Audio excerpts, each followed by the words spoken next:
Hello everyone and welcome to my YouTube channel. Yes, we're back.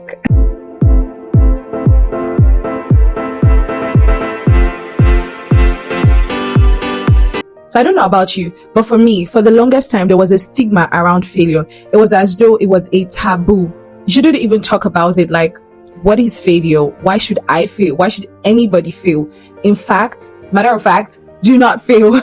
So I had this negative relationship with failure. Now, because of that relationship or the perception I had about failure, I ran away from failure. And that made me someone who wouldn't try out new things. Now, when you're always scared of failing, you won't be able to actually try out new things because you'll be so calculative. You'll be like, you know what? There's a risk of failing here, so I won't do this thing. But that's not how we succeed. Now, it's easy for us to talk about the Thomas Edison and how he tried out the whole light bulb thing for 999 times, I believe. Yeah. And at the 1000th time, he got it, and they'll tell you, stay at it, blah, blah, blah. But for 999 times, this man was failing. He was failing. You would even associate him. I'm sure people would call him a failure. I'm sure there were people who called him, like, you're a failure. But then we have to know that failing is not an identity. It's something that happens in your journey. You don't have to associate that event as your identity. What am I saying? The only time failure becomes your identity is if you stay there. You don't pick up yourself. You don't learn from, what happened this time and pick up yourself and get better at it. Now, for me, I grew up not understanding failure because smart kid, never had to read, just, flowing through life, enjoying life. Like, I just wake up and say, oh, I want to do this thing, and it comes so natural to me. So I was like, yep, what is failure?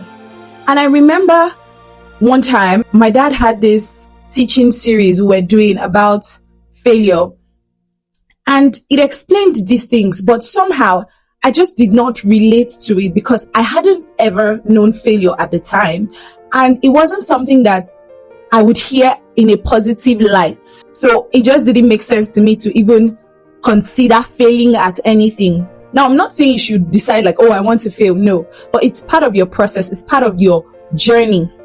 Now, I heard this story and it's completely changed my mindset. I heard a story about the owner of Spanx. She the owner of Spanx. Yeah, but this lady, she said growing up at dinner every day, their dad will ask them, what did you fail at today? I know that's absurd. That's like, what? What did you fail at today? Like, why would you ask your child, what did you fail at today? Like, why would your child fail? Why would you expect your child to fail? But their dad will ask them, what did you fail at today? And she said, when you tell him, oh, I didn't fail at anything, he'd be disappointed. I'm like, you're supposed to clap for her and be like, yo, that's my daughter. She didn't fail. But he'd be like, the fact that you didn't fail, it means you didn't try anything new. Whoa. Damn! That is totally crazy.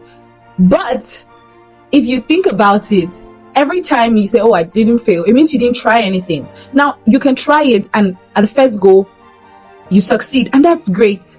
But then, if you keep trying out new things every day, you definitely fail at something.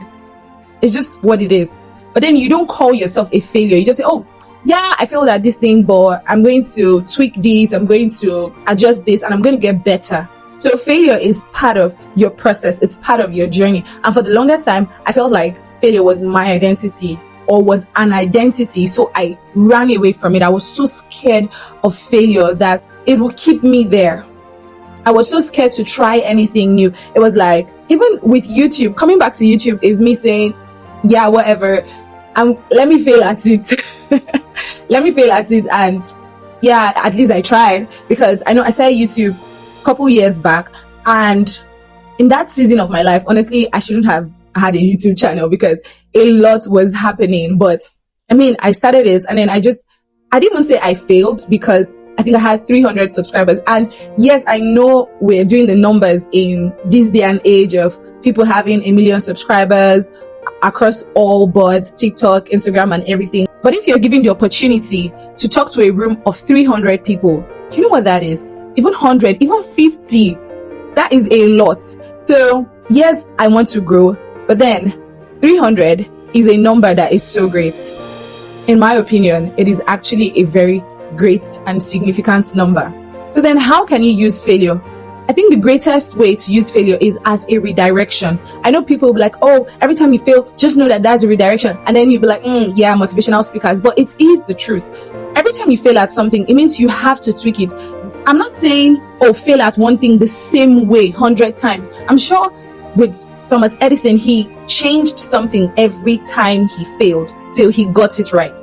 So what I'm saying is, if you try it this way and it doesn't work out and you fail, then you tweak it. You try it another way. You try it the other way until you get it right.